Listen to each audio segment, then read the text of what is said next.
Good afternoon. It's Thursday, the 18th of January 2018, just after 1 o'clock. Welcome to UK Column News. I'm your host, Brian Gerrish. With me in the studio, of course, Mike Robinson. I'll also say we've got an off-camera guest, a supporter of the UK Column, and indeed the British Constitution Group, who's come down to Plymouth to visit us today. So we'll welcome that gentleman who is with us in the studio at the moment. Where do we begin? Fake news. Fake news, yes. The mainstream media going nuts because Donald Trump has published his, as he describes it, highly anticipated 2017 Fake News Awards. We'll just run through these because they are pretty good.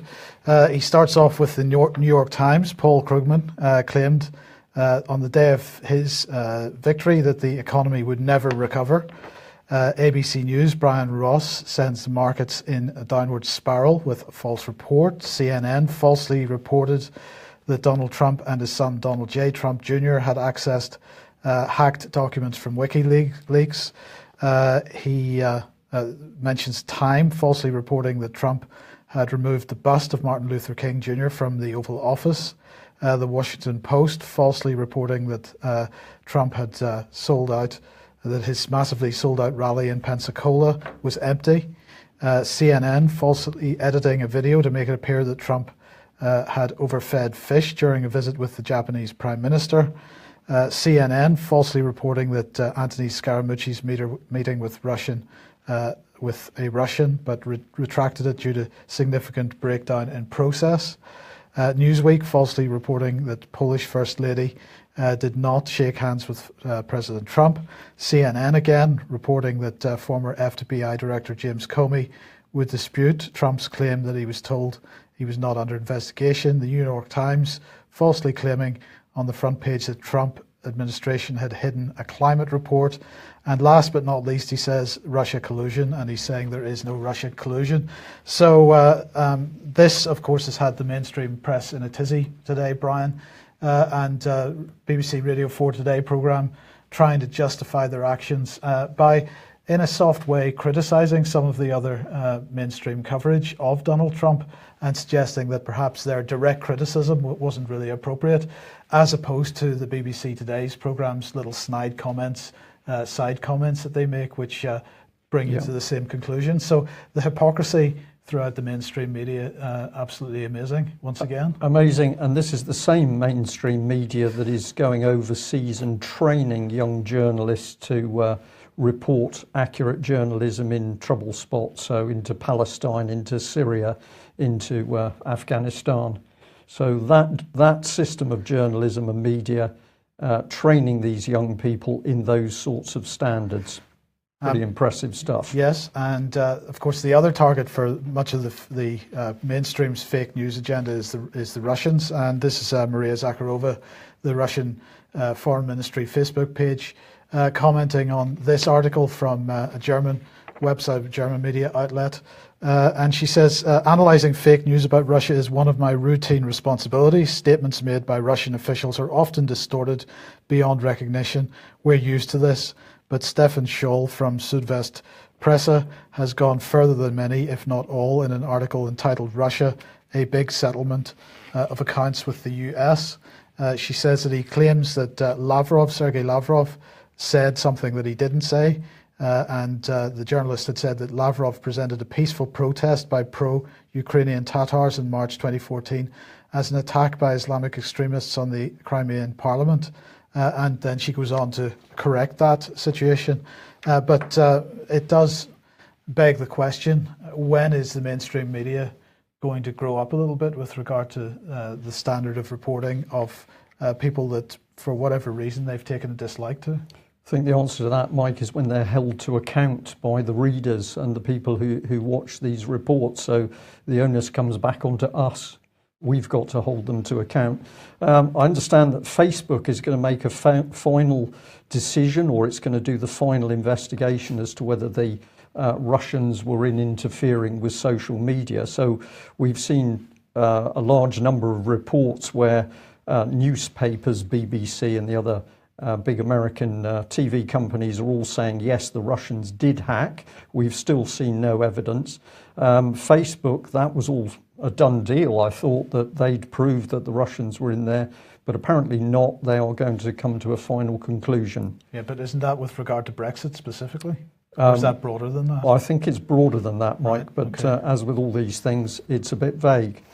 We've often said that a UK column news is a very important one for the material that we've covered. We think today we are covering some outstanding material, and we're going to encourage all of our viewers and listeners to help circulate this. But what we're going to talk about is really taking place under the smokescreen of what we're led to believe is normality in British politics. So I've just chosen this as an example. We've got the Parliament website, www.parliament.uk, advertising that the government's Brexit position paper, Foreign Policy, Defence and Development, a future partnership paper inquiry. They're talking about submissions and deadlines. This is an utter smokescreen, because we are now going to take a look under the surface of what is really happening to form British politics. And this is nothing to do with democracy, nor is it to do with debate in Westminster. Indeed. So taking place today is the UK-France Summit. This is taking place at Sandhurst, the Royal Military Academy, Sandhurst. Theresa May and President Macron meeting. And it's going to be attended by UK cabinet ministers, their counterparts. It's Macron's first visit to the UK as president. It's also going to be attended by the heads of the 5 intelligence services from the UK and France, and they're going to discuss efforts apparently to tackle terrorism. I wonder, is it Islamic terrorism they're going to talk about? Because just a couple of days ago, of course, it was discovered that the French intelligence services had been doctoring files to cover up their failings that resulted in, if you remember, the priest that was killed in the church recently. Are they going to be discussing Islamic terrorism, or are they going to be discussing domestic terrorism, or is it going to be a case of both? And then Theresa May, of course, is also expected to announce £44.5 million of funding for fighting for tightening security against illegal immigration, and that funding is going to go towards security fencing, some CCTV, and it's going to be at Calais and other ports along the Channel. It has been discussed in various mainstream press that Macron is attempting to overhaul the Treaty of Le Touquet, which is the treaty which puts French personnel in Britain and British personnel in France, so effectively moves the borders across the Channel. But the question is, Brian, are there going to be any borders between France and Britain in the not too distant future? I think that's something that is on the cards as we go through this process. I'll just say on the screen at the moment, that's quite an interesting statement, isn't it? The UK and France will continue to work together. Nothing has changed. Life goes on. Absolutely. But of course, it's not just about counter-terrorism and immigration. It's also about defence. And so the Ministry of Defence has a nice little video here talking about this, because Britain is continuing to increase its defence cooperation with the French. This time they are going to give 5 Chinook helicopters so that France can deal with its operation in Mali, and France is going to take part in the UK-led NATO battle group in Estonia. We're working ever closer together following the Lancaster House treaties in 2010, and so that continues to develop. But it was a bit confusing, Brian, as to what the name of this particular summit was. It is the UK-France Summit, but here we've got Andrew Adonis tweeting out earlier on, President Macron here on Thursday at Sandhurst for Franco-British Council. Now, of course, the Lancaster House treaties came out of we've described it as treason, surrounding the Franco-British Council, the organisation, and their facilitation of the discussions which brought about those treaties, and the merging, or the effective merging of French and British military capabilities in many ways. But in fact, this is not a Franco-British Council event. That is taking place in March, when the 2018 Franco-British Defence Conference will take place at the French Embassy in London. So once again, we're having a behind closed doors, invitation-only meeting in an embassy with goodness knows what outcome. But perhaps we're going to shed some light on that. Well, I hope we are, Mike, because if it wasn't for the UK column, there would be no light at all on what the Franco-British Council has been doing. Remember, this is a charity. We're going to come into to have a look at it in some detail, but it's another charity which is highly active in high-level political discussions. So that's a bit of an oxymoron, because charities shouldn't be politically motivated. That's part of the rules on charities, except when they're charities, of course, funded by the British government. So where are we going to come in? This is where it's got very confusing. This is a tweet from the Franco-British Council itself saying, setting up the scene for tomorrow's UK-France summit. So when you read this, is this a bit of a play on people's minds to make you think that the Franco-British Council has set it up? Or did the Franco-British Council set it up as it has done previous big talks, but it's not declaring that to the public? We don't know, but it's an interesting tweet. Let's have a look at some of the detail on the Franco-British Council. It's independent, Mike. It is an independent organisation based in Paris and London, and its mission is to reflect the wide relationships between the two nations and promote constructive dialogue for enhanced future collaboration. So we've got Brexit, we're leaving the European Union control, and France, of course, is the European Union. It's fully embedded in the European Union, but here they are calmly saying, well, you British think you're coming out, but actually you're going to be locked into future collaboration. And then we see that the council was funded in 1972, joint initiative, President Georges Pompidou and Prime Minister Edward Heath, a man with a really astonishing track record. Child abuse is probably the least of it. But what were they looking at doing back in 72? Not creating a common market, the context of developing Europe and of an increasingly globalized community. So all of this, the EU superstate, was clearly well known back in 1972. And here were these two men putting together this structure, which, as it says in the final sentence there, was going to lead representatives of the worlds of culture, politics, defence, science, education and business. So this is full integration of everything with the French. And if we go to the Franco-British Council's website, we find more statements. We promote constructive dialogue between France and the UK. And here's the word enhanced future collaboration. So we're told we're breaking away from the EU, but actually we're being locked in even tighter to the EU structure via these treaties with the French. No discussion about this in the mainstream press or media. No discussion about this from UKIP's leader Nigel Farage. A wall of silence. This is really the structure taking the country apart.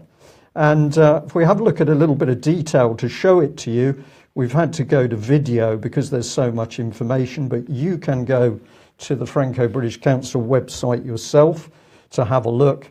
Let's see what's on this page. We promote constructive dialogue between France and the UK for the enhanced future collaboration. So this will, or it should do, scroll up and show us some of the people concerned. We haven't got time in today's news to give you all of this detail, but you can have a look at this for yourself. And it's really quite astonishing the number of people who are committed to this, not just in matters of politics and defence, but across energy, industry, education. This is a complete merging, Mike, of the societies of these two countries. This is what I think I get out from these people. So it goes on. And as we're going to see in a minute, we've got training of people happening, which is very much like Common Purpose.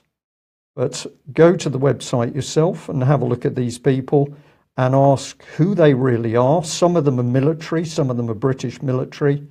Who are they? Who appointed them? Who have voted for them? Is there any democracy in this? I think this is Tony Blair's appointed new leaders, which he talked about in a policy document back in 2010 himself. So page after page of these individuals. Let's go to this one, because the Franco-British Council is also setting up a young leaders program. And the moment I saw this, Mike, I thought to myself, well, this has got to be in line with common purpose training. This is taking people through fast streaming of political ideology. You will see all of the young lovelies here coming up. There's a military man in the middle from UK. And when we get down to the bottom, we should see a gentleman who's connected in with, directly connected with Theresa May. He's providing political guidance for her. We're just coming up to it now. There he is, Stephen Parkinson. We'll come on to him in just a second. So this is not just a charity in the standard form, Mike. We're now seeing the style of common purpose, the style of these specially chosen, trained, promoted new leaders in every subject. Now, to get some information on the gentleman connected next to Theresa May, I went to Conservative Home, encouraged people to go and have a look at this website, because they're really spilling the beans on the political machinery of the Tory party. And if this one scrolls through, which hopefully it will, we'll see that you can go to this website and have a look at that man himself. So this is information on the political team which advises Theresa May. So this is nothing to do with getting out there and helping the population on the ground. This is all to do with political manipulation around the Prime Minister herself. And these people are all specialists. They all come from quasi-political commercial backgrounds. And I'd say, if you've never seen this level of advisor before, please go to that stage and check it through yourself. There's a lot of information there. Here's the Franco-British Local Leaders Programme. I'm not going to give you any detail on that, but to say that we have the high-level political leaders, these are really lower level. This is students on the street, Mike. This is choosing people to help press the political agenda at a very local community level. And when I've looked at the detail here, this seems to fit in very much with David Cameron's Big Society talk, where he has said that thousands, hundreds of thousands of young people would be recruited and trained to be leaders within big society. So this is really quite amazing stuff. This is some more comment from one of the British Council documents. This is the 2017 one on defence. And if we come into this paragraph here, we'll do it very quickly. Following up on the subjects discussed in 2015 and taking into account subsequent developments, the conference included 4 roundtables which respectively dealt with the political impetus of bilateral security cooperation after Brexit, prospects for a shared defence culture in respect of Europe and NATO, the setting up of mutual dependency in industrial domains of sovereignty, added value of the partnership to combat terrorism, and put in place scenarios in which the Joint Expeditionary Force could be used. I'm just going to bring in the highlight of this phrase, because we've been advised that the setting up of mutual dependency in industrial domains of sovereignty is a coded reference to strategic nuclear weapons. And of course, part of Cameron's treaties with the French is that the British and French strategic nuclear deterrent was to be merged. And the start of that has been done through the processing of fissionable material. So that was roundtables in 2015, and here we are in start of 2018, and 2 of the items there, the value of the partnership to combat terrorism, that's one, and to put in place a scenario where the Joint Expeditionary Force would be used. Those are both on the agenda for this meeting today. Yeah, because this document, which you can get off the Franco-British website, encourage people to download it. And if you read it, it's like looking at the roadmap for how Britain is going to be locked into the European Union post-Brexit. It is astonishing, the detail. And remember that this whole event is not facilitated by the British government itself. This is put together by a charity. So we've now got defence, we've got sovereignty issues being run by a charity. If we just put a little of this together in a diagram, the great lie at the very beginning is that the Franco-British Council is independent. This is completely untrue because it's paid for by the British and French governments and the British and French defence ministries in particular. There are other donors. We'll have a look at those in just a second.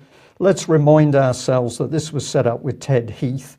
My question is, was Ted Heath being controlled when he took us into the EU? Was he being blackmailed over the abuse of children? We're still waiting for Britain's police and the Conservative Party to give us the answer. You've mentioned terrorism and extremism, Mike.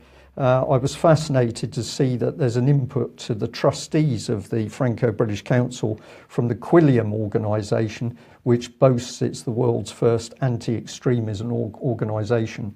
So that organisation needs some watching. Here's the document that I've just quoted from. This is the defence document they've put out.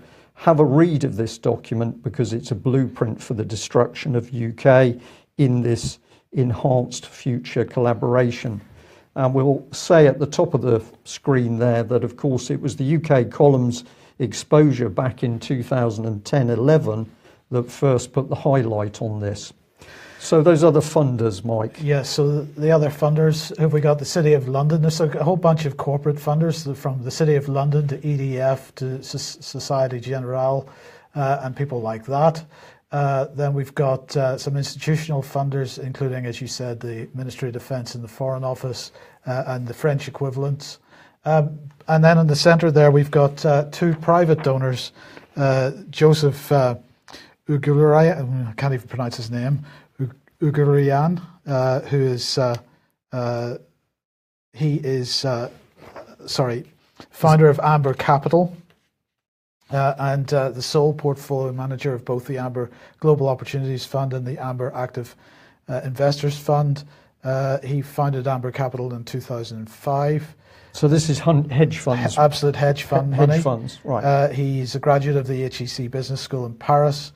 And he's also a graduate of the Sorbonne. So this is the type of person that has been, but he's based in London because he's married to a British person, so there's a Franco-British connection agreement there. Yeah, and also Jean-Luc Alavena, who's partner of Apollo Global Management LLC and Apollo Management International LLC, so more hedge fund money. He also served as Chief of Staff to Prince Albert II of Monaco from 2005 to 2006, and he was selected as a young leader of the French-American Foundation. So whether this is a precursor to the Young Leaders Programme of the Franco-British Council, I'm not certain. So lots of corporate money, lots of hedge fund money, and lots of government money going into this organisation. So this again demonstrates links between the corporate side and the government side pushing policy. And you see that if you go and have a look at the trustees, because you can find people connected with energy, with very large water companies. Everything is in there, but these people are not elected. But as we can see, they're forming policy. But we don't have to worry, Brian, because Nigel Farage says the most important thing is that we're paying £45 million towards the border security in Calais and taking more immigrants, and Mrs May is weak. Yeah. So all of this evidence, Mike, which has been pushed out by the UK column for a very large number of years, much of it was put straight into the heart of UKIP, where I'm very pleased to say many people picked up on it. But Nigel Farage can't or won't see what's happening in the country, won't talk about the important issues. You could say it's ignorance. I'm beginning to think it isn't. I think this is calculated because what is he achieving at the moment? Well, let's go to Russia Today, because it's Russia Today that's picking up on it. William Hague says that UKIP is irrelevant and should disband. This is part of the thing. UKIP should do the dignified thing and disband, he said, as the party plunges into a fresh crisis over the leader's racist ex-girlfriend. So this is where UKIP has been brought to, surprisingly, just at the critical moment where we can see the evidence for UK's sovereignty, its condition as a nation state being taken apart. Just at that important moment, UKIP is put into utter chaos, its reputation ruined by the new leader, and of course it's not active. So William Hague says, well, we might as well scrap it. It's pretty obvious, Mike. Yeah. Okay, moving on then. The National Audit Office has released a report on PFI, Public Finance Initiative, and also PF2, which is the successor. And they're saying that they're increasing pressure on the private sector in the wake of the Carillion collapse. They say that this report presents information on the rationale, costs and benefits of the Private Finance Initiative and the use and impact of Private Finance Initiative and ability to make savings from operational contracts and the introduction of PF2. There are currently over 700 operational PFI and PF2 contracts with a capital value of around £60 billion. Annual charges for these deals amount to £10.3 billion in 2016-2017. And they say that even if no new deals are entered into, future charges will continue until the 2040s and will amount to £199 billion. So just to say this again, the capital value of the infrastructure that's been built as a result of PFI and PF2, £60 billion. And over the next 20 years or so, we're going to be paying £199 billion on top of that. Is that considered good value for money? Well, of course it isn't, Mike. And the other thing that goes with it is if we take NHS, we take hospital PFIs, and the pattern is similar in other places, but just take that example, that at the end of the PFI deal, the public is handed back the rotting infrastructure and they still have the debt to pay on top of it. So those companies, having milked the profit out of the system, then hand us back the residue, the remnants of the hospital buildings and infrastructure and says, well, you can have that lot back. They're still getting their money. So this is effectively rape of the nation's infrastructure. And these very people are the people being brought into the Franco-British Council in order to set up the structure for our future defence and sovereignty agreements with the French. This is treason. So I'm going to highlight two articles from the UK Column website, one from 2010, Plundering State Assets with Public-Private Partnerships, and also from 2016, International Public Procurement Rules Lay Bare the Lies of Brexit. So please go and read those articles to get a bit of further context on this.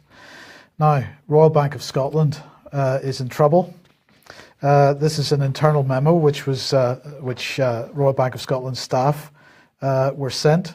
And the memo was talking about struggling small companies, many of which had been hurt by the financial crisis in 2007-2008, described these companies as basket cases, and staff were advised that missed opportunities with regard to these companies will mean missed bonuses. There was a subsection in the memo which was headed up with the word rope, and employees were told that sometimes you need to let customers hang themselves. That's delightful.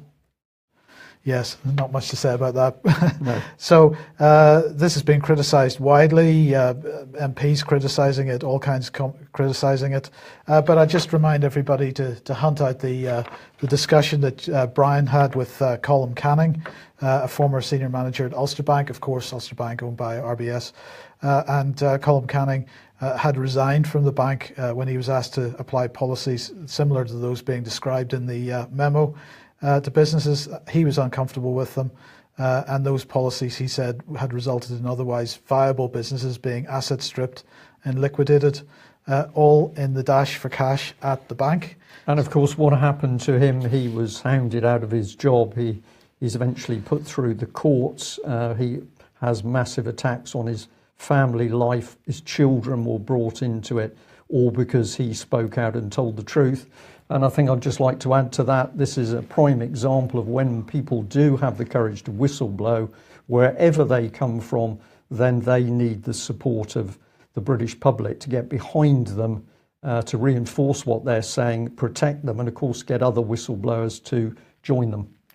Good news, Brian, because the wonderful David Gauke, the Right Honourable David Gauke, has been sworn in this morning as Lord Chancellor and Secretary of State for Justice. David Gauke, I've been in communication with in the past because in an earlier part of my life he was my MP, and highly impressed I was with him as well. I hope you appreciate the sarcasm in that. This is what he said in his swearing-in speech this morning. He said, "Mr. Attorney, I'd like to thank the Lord Chief Justice for that warm welcome, and I look forward to working with you and other members of the bench. I'd also like to start by thanking my predecessors and the Cabinet colleague, David Lidington, who I think quickly established himself as an effective Lord Chancellor and Secretary of State. I very much hope to simulate his speedy grasp of such an important constitutional role." He said, "Defending the independence of the judiciary and respecting the rule of law, that is the foundation of our democracy, our way of life, and the safeguard of fairness and freedom in our society." I think perhaps there's a few people in Parliament need to be reintroduced to the concept of the rule of law, but anyway, we'll move on. He said, "You, the judiciary, are at the heart of the rule of law. You uphold and exercise that every day in the judgments and decisions you make, and in being called upon to make decisions on some of the most difficult moral and technical issues of our time." No mention of juries in this speech, Brian. In fact, many people would argue that juries are the heart of the rule of law and that it's juries that make decisions on what's right and wrong. But anyway, we move on. It also means a justice system that supports victims and ensures ensures a smooth and efficient process for litigants, for example, through new technology and greater innovation.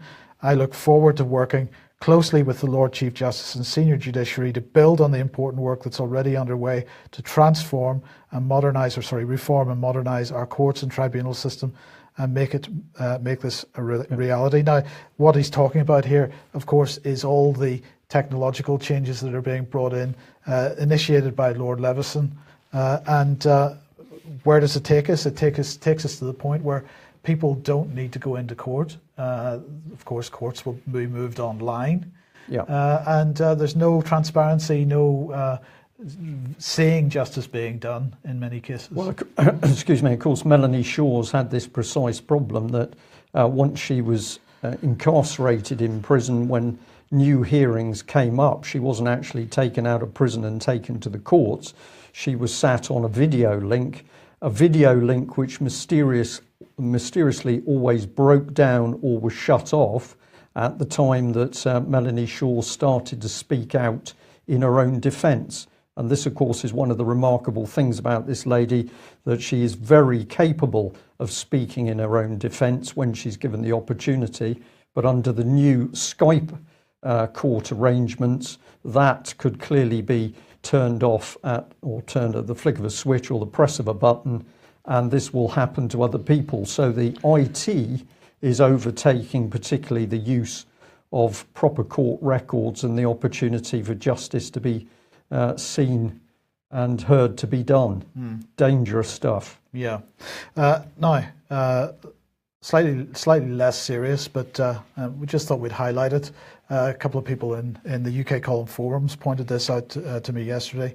This is Mr. Peter Bone, who is, you could describe him as somebody who just puts in private members' bills of all kinds. Every single year he does this, and he has done this particular one before. This is the Prime Minister brackets Temporary Replacement Bill 2017 to 19.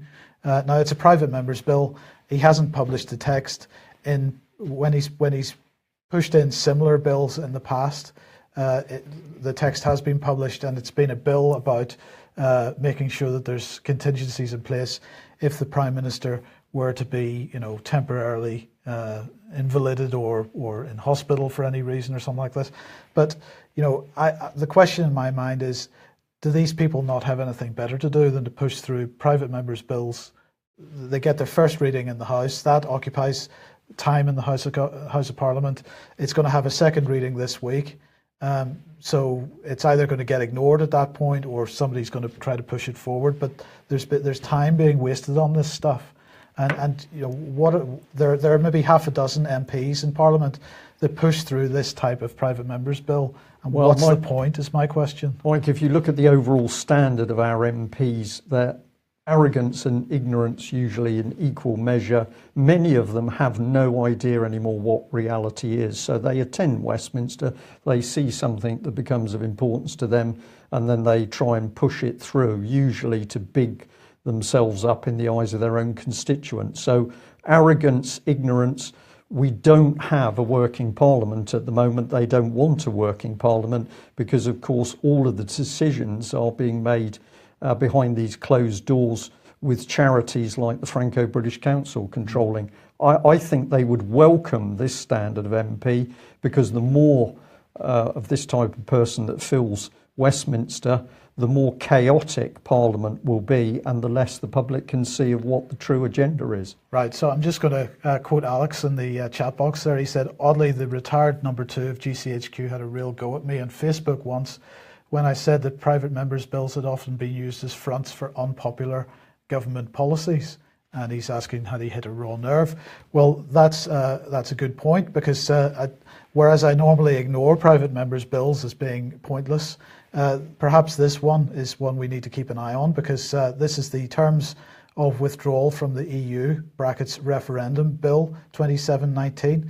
And this 2017-19, and this is a private members bill which sets up the possibility of having a referendum at the end of the process for Brexit, when we have an idea what the inverted commas deal is going to be. And so we just need to keep an eye on this one and see whether it does actually make any progress, I think, surreptitiously behind the scenes with no major coverage.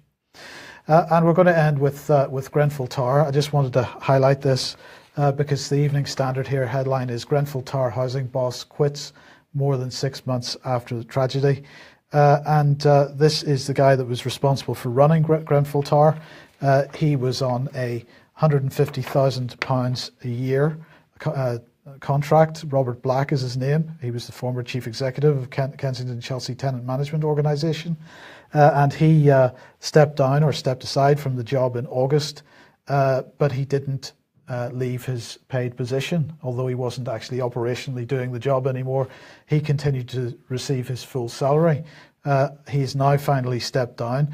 The reason he said that he needed to stay for that extra 6 months was because he was helping the police investigation and the public inquiry into the fire.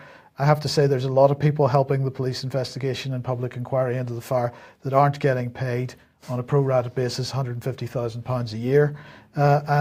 So I just think that is just another insult to the people affected by Grenfell Tower. Indeed, and perhaps we just mention that by extraordinary coincidence in the last few days there's been a bad fire at the site of the factory that produced, or the firm which produced the cladding for Grenfell Tower. So extraordinary coincidence, another fire in the very company that produced the cladding. So presumably all sorts of documents will have been burnt, possibly Mike. Yes. Yeah, but there we are. That's the way these coincidences happen. Well, we'll end by saying that we do believe today's news has been one of the most important that we've ever put out.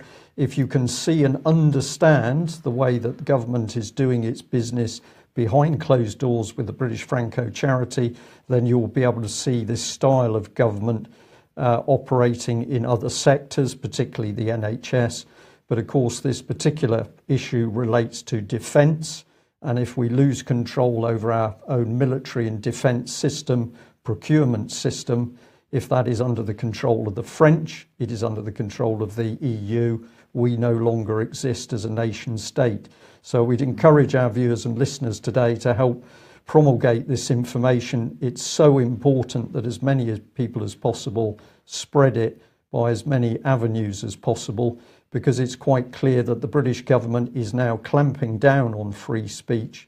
And it has to do that, of course, as people expose the duplicity of Theresa May's Conservative government. I'll end on the final point that I'm doing an interview with Caroline Stevens, and hopefully David Ellis will be joining as well, on Daily Brexit. I'll put some details out via my Twitter, so that will appear on the UK column. If you go and look for the Twitter feed on UK column, probably an hour after today's news, you'll be able to see more details of that discussion tonight. Thank you for joining us. We'll be back at the same time tomorrow. Bye-bye. Bye.